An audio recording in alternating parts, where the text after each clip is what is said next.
Hi there, my name's Stefanie and I live in San Leandro, close to downtown. This house is a 1946 house and I've lived here for 5 years. And I'd love to show you my green features, so come on in. So I want to talk a bit about the bigger idea here, and I've been really troubled about the environment and habitat loss especially, and in a way what we try to do is just be less bad. So what I wanted to do is really like do something good, like give back in a way, and my yard, that was the main reason I bought this house, because as you can see the house is pretty small, it has a large yard, it was all dead grass and weeds, really not much happening, bunch of sparrows, and I've turned it into a wildlife garden, and now I have a lot of different species coming here. I see a lot of insects. I really feel like it's added to what was there before.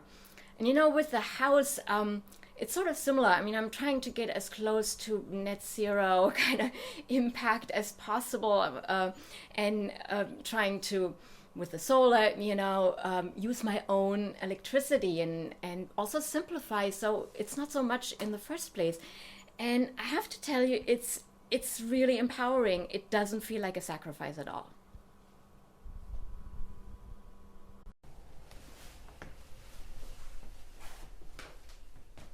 So I want to show you the heating, the space heating I changed. I have here my old wall heater, gas wall heater that a lot of you probably recognize. It's not in use anymore, but I wanted to show it because it's like a museum of the bad old days. And I actually got an electric heat pump.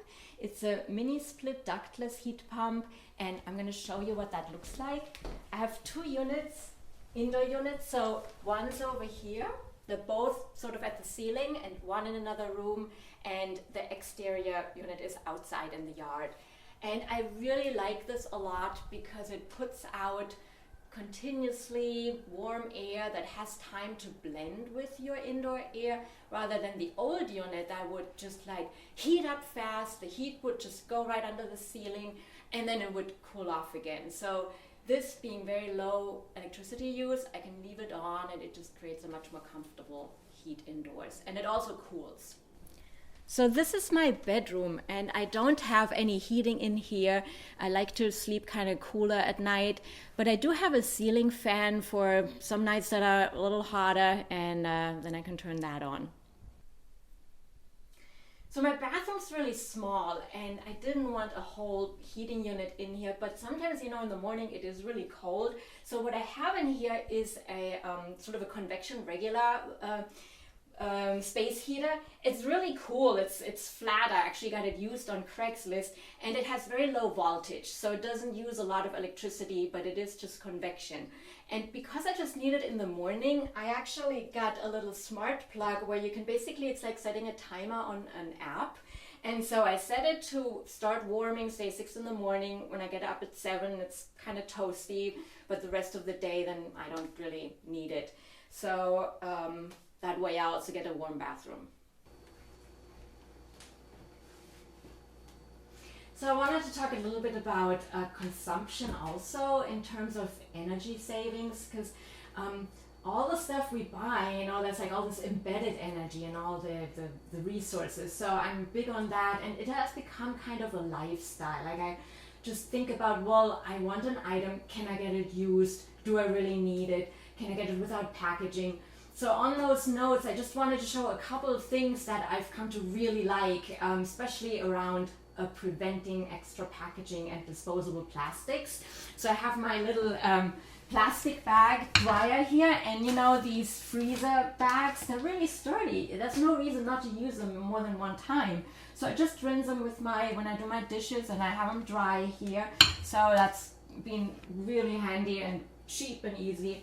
And if you come around, I also want to show you another thing I actually got from a friend. It's a second-hand yogurt maker, and I make my own yogurt, and so I don't have to have all those plastic cups that, with the recycling is very questionable, and also save a bunch of money. So welcome to my garage. This is actually where the battery lives for storage for the solar that you saw earlier. And this is the solar inverter. And we're gonna move over to my electric hot water heater, heat pump water heater. And I'm happy to say that I actually got pretty big rebates for that one. So here it is.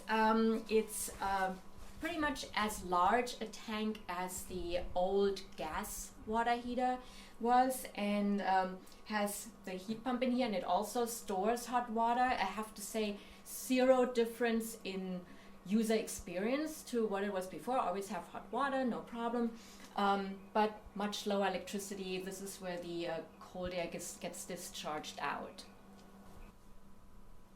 So this is my clothes washing machine. It's an Energy Star and a front loader, and it has very low water usage and electrical usage, and I really like the front loading because it's much more gentle on the clothes. And now we're gonna go check out my dryer.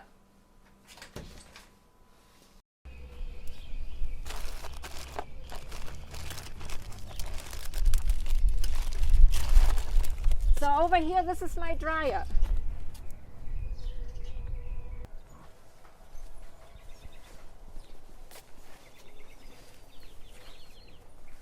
Here's my rainwater catchment system. I have 3 tanks, each is 1,000 gallons, and the daisy chain together, and you can't see it because there's a lot of stuff sitting there, but basically from only part of the roof, it comes down through the gutter. There's sort of a first flush that takes out the dirty water and then funnels into the middle tank, and as it fills up, it fills all the tanks simultaneously.